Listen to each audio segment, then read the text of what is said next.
왜 어떤 사람은 같은 말을 들어도 아무렇지 않은데 어떤 사람은 그 말 하나로 오래 무너질까요? 이미 끝난 일인데도 마음속에서는 계속 반복되고 그때 들었던 말이 시간이 지나도 자꾸 떠오르는 경험 혹시 당신도 있으신가요? 주변 사람들은 말합니다. 그 정도는 그냥 넘겨, 별거 아니잖아. 그런데 당신에게는 그게 그렇게 쉽지 않습니다. 넘기고 싶어도 넘겨지지 않고 잊고 싶어도 잊혀지지 않습니다. 그 감각이 무엇인지, 왜 그런 것인지 오늘은 그 질문을 함께 나눠보겠습니다. 왜 나는 이렇게 상처를 잘 받을까? 이 질문 앞에 한 번이라도 서본 적 있으신 분이라면 오늘 이야기가 분명 닿는 부분이 있을 것입니다. 상처받기 쉬운 사람은 늘 자신을 의심합니다. 내가 예민한 걸까? 내가 약한 걸까? 내가 문제인 걸까? 이 질문들이 머릿속을 맴돌면서 상처 자체보다 그 상처를 받은 자신을 더 이상하게 여기게 됩니다. 그래서 더 숨기게 됩니다. 아프다는 말을 하지 못하고 괜찮은 척 웃으며 더 깊이 혼자 사깁니다. 겉으로는 아무렇지 않아 보이지만 속에서는 계속 아픕니다. 이것이 상처받기 쉬운 사람들이 가장 많이 겪는 고통의 구조입니다. 상처 하나가 들어오면 그 상처가 자신의 부족함을 증명하는 증거처럼 느껴지고 그래서 상처를 받는 것 자체가 또 다른 수치가 됩니다. 그러나 여기서 분명히 말씀드리고 싶은 것이 있습니다. 상처받는 마음은 결함이 아닙니다. 그리고 하나님은 그 마음을 절대 외면하지 않으십니다.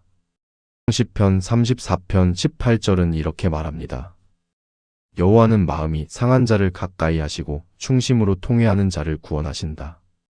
하나님이 강한 자를 가까이 하신다고 하지 않았습니다. 마음이 상한 자를 가까이 하신다고 했습니다. 당신의 상처는 하나님이 외면하시는 자리가 아닙니다. 오히려 하나님이 가장 가까이 오시는 자리입니다. 이것이 오늘 이야기의 출발점입니다. 그렇다면 왜 어떤 사람은 더 쉽게, 더 깊이 상처를 받을까요? 이 질문에 대해 20세기의 위대한 기독교 사상가 C.S. 루이스는 매우 중요한 통찰을 남겼습니다. 루이스는 이렇게 말했습니다. 사랑하려면 반드시 상처받을 준비를 해야 한다. 이 말은 단순한 위로의 문장이 아닙니다. 그것은 사랑과 상처 사이의 구조적인 연결을 설명하는 말입니다. 누군가를 깊이 사랑하는 사람은 그 사람의 말 한마디에도 깊이 반응합니다. 그 사람의 표정 하나에도 마음이 움직입니다. 상처받기 쉬운 사람은 문제가 있는 사람이 아닙니다. 그만큼 더 깊이 사랑하는 사람입니다. 더 깊이 연결되고 더 깊이 느끼며 더 진심으로 관계에 임하는 사람입니다. 루이스는 또 이렇게 말했습니다. 마음을 완전히 닫아버리면 상처받지 않을 수 있다. 하지만 그것은 사랑도 기쁨도 삶도 닫아버리는 것이다. 상처받기 쉬운 마음은 그 자체로 살아있는 마음입니다. 그러나 그 마음이 스스로를 향해 돌아설 때 고통이 시작됩니다. 깊이 사랑하는 마음이 타인을 향할 때는 아름답지만 그 사랑의 방향이 자기 자신을 향한 공격으로 바뀔 때 상처는 더 깊어집니다. 그래서 우리는 이 마음의 특징들을 잘 이해해야 합니다. 무엇이 이 마음을 그렇게 움직이는지, 어떤 구조 속에서 상처가 깊어지는지를 알아야 그 마음을 제대로 지킬 수 있습니다. 첫 번째 특징은 이것입니다. 상처받기 쉬운 사람은 말의 의미를 확대 해석합니다. 이들은 말을 단순히 사실로 듣지 않습니다. 그 안의 의미를 해석합니다. 상대방이 아무 뜻 없이 던진 말도 이 사람들에게는 분석의 대상이 됩니다. 저 말은 무슨 뜻이었을까? 혹시 나를 싫어하는 걸까? 혹시 실망한 걸까? 혹시 내가 무언가 잘못한 걸까? 이 해석의 과정이 반복되면서 처음에는 작았던 상처가 마음속에서 점점 자라납니다. 상대방에게는 별것 아닌 말이 이 사람에게는 하루 종일, 때로는 며칠 동안 머릿속을 떠나지 않는 문장이 됩니다.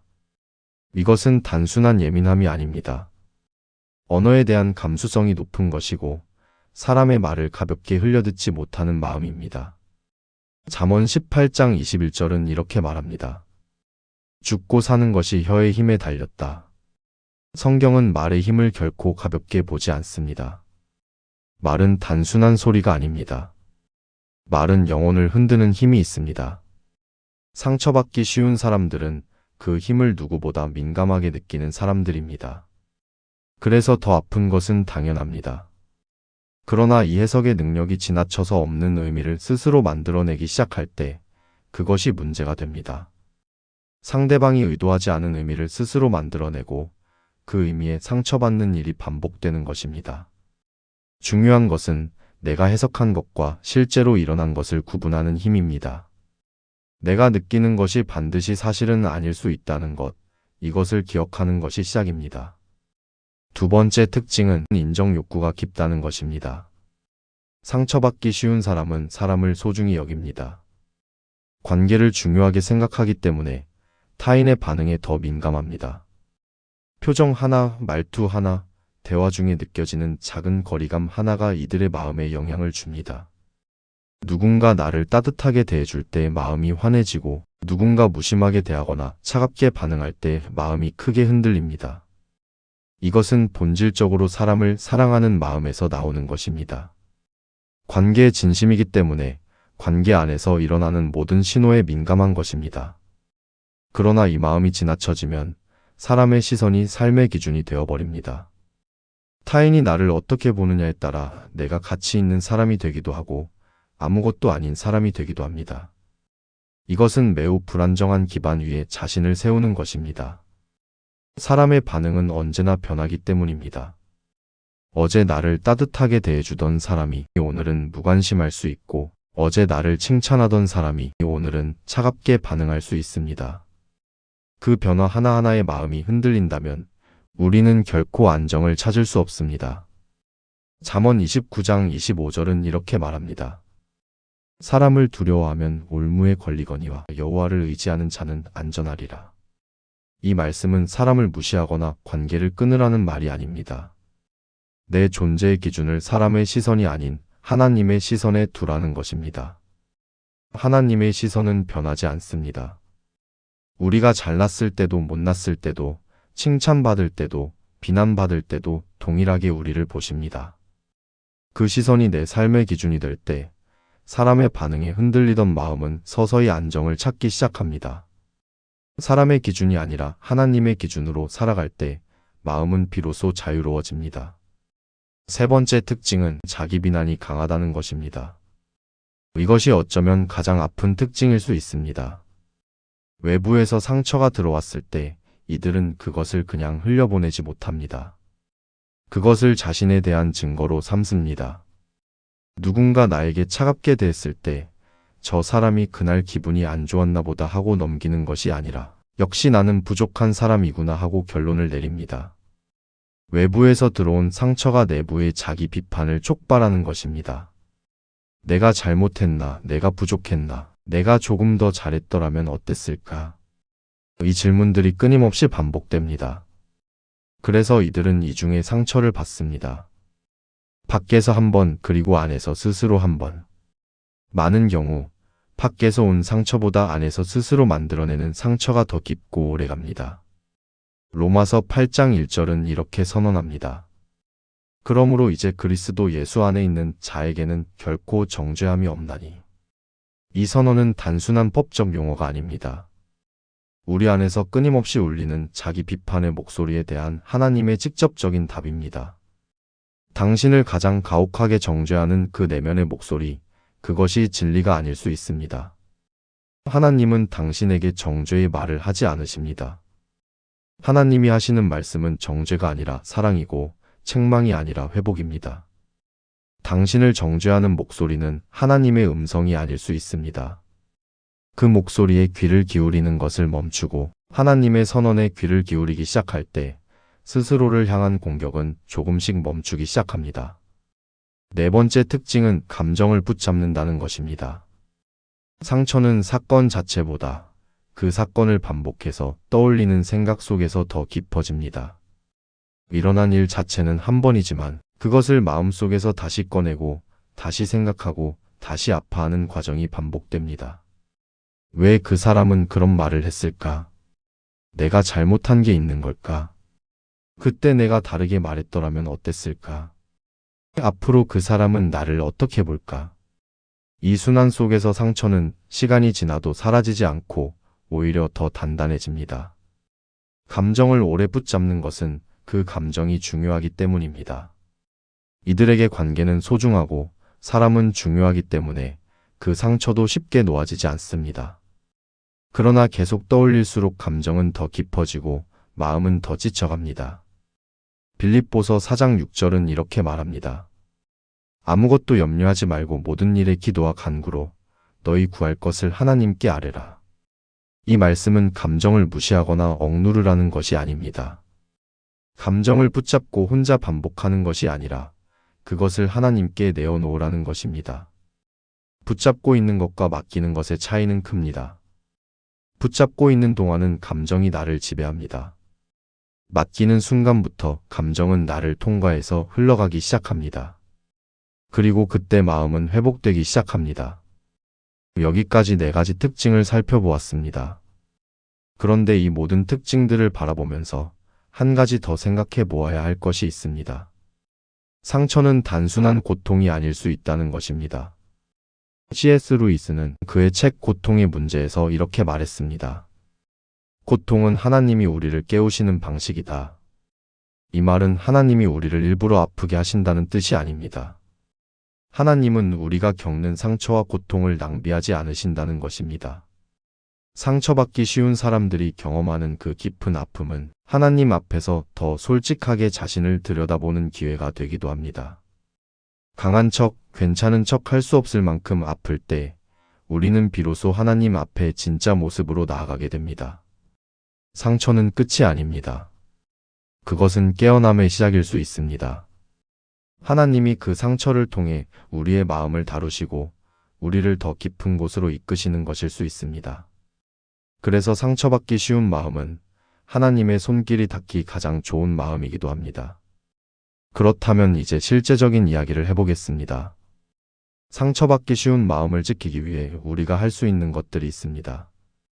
첫째, 생각과 사실을 구분하는 것입니다. 상처받을 때 떠오르는 해석들, 저 사람은 나를 싫어한다. 나는 부족하다. 나는 환영받지 못한다. 이 생각들이 사실인지 아닌지를 먼저 물어보는 것입니다. 이건 내 해석일 수도 있다. 이 한 문장이 생각보다 큰 힘을 가집니다. 감정이 강하게 느껴질수록 그것이 사실처럼 느껴지지만 감정의 강도는 그것이 사실인지 아닌지를 결정하지 않습니다. 해석과 현실은 다를 수 있다는 것을 기억하는 것, 그것이 첫 번째 실천입니다. 둘째, 사람보다 하나님을 기준으로 삼는 것입니다. 하루에도 여러 번 사람들의 반응에 흔들리는 자신을 발견할 때마다 의식적으로 시선을 바꾸는 것입니다. 저 사람이 나를 어떻게 볼까가 아니라 하나님은 지금 나를 어떻게 보실까로. 그 시선이 기준이 될 때 사람의 반응은 여전히 느껴지지만 그것이 나의 전부를 결정하지는 않게 됩니다. 셋째, 감정을 붙잡지 않고 흘려보내는 것입니다. 이것은 억압이 아닙니다. 억압은 감정이 없는 척하는 것이고 흘려보내는 것은 감정을 충분히 느끼되 그것을 반복해서 되새기지 않는 것입니다. 기도는 이 과정의 강력한 통로가 됩니다. 하나님 앞에 감정을 솔직하게 내어놓고 그것을 그분의 손에 맡기는 것, 그것이 흘려보내는 것의 실천입니다. 넷째, 자신에게 더 따뜻해지는 것입니다. 타인에게는 이해심 많고 따뜻한 말을 건넬 수 있는 사람이 자기 자신에게는 가장 가혹한 판사가 되는 경우가 많습니다. 친한 친구가 지금 나와 같은 상황에 있다면 뭐라고 말해주겠습니까? 그 말을 자신에게도 해주는 것입니다. 자기 자신을 대하는 태도가 달라질 때 상처가 자라나는 속도도 달라집니다. 마지막으로 이 모든 이야기를 정리하며 가장 중요한 한 가지를 말씀드리겠습니다. 상처받기 쉬운 당신은 약한 사람이 아닙니다. 그만큼 더 깊이 느끼고 더 진심으로 사랑하며 더 섬세하게 관계에 임하는 사람입니다. 그 마음은 고쳐져야 할 문제가 아닙니다. 그것은 하나님이 만지시고 품으시고 사용하시는 마음입니다. 루이스의 말처럼 상처받을 준비가 된 마음만이 진정으로 사랑할 수 있습니다. 그 마음을 닫아버리는 것이 해결책이 아닙니다. 그 마음을 올바른 기반 위에 세우는 것이 해결책입니다. 그리고 하나님은 그 마음을 누구보다 잘 아십니다. 마태복음 11장 28절에서 예수님은 이렇게 말씀하십니다. 수고하고 무거운 짐진 자들아 다 내게로 오라. 이 초대는 강한 자들을 향한 것이 아닙니다. 지치고 상처받고 무거운 마음을 가진 자들을 향한 것입니다. 당신의 상처받기 쉬운 마음, 그 마음 그대로 가져오십시오. 하나님은 그 마음을 외면하지 않으십니다. 오히려 그 자리에서 가장 가까이 계십니다. 상처는 약함이 아닙니다. 그것은 하나님이 다루시는 깊은 자리입니다.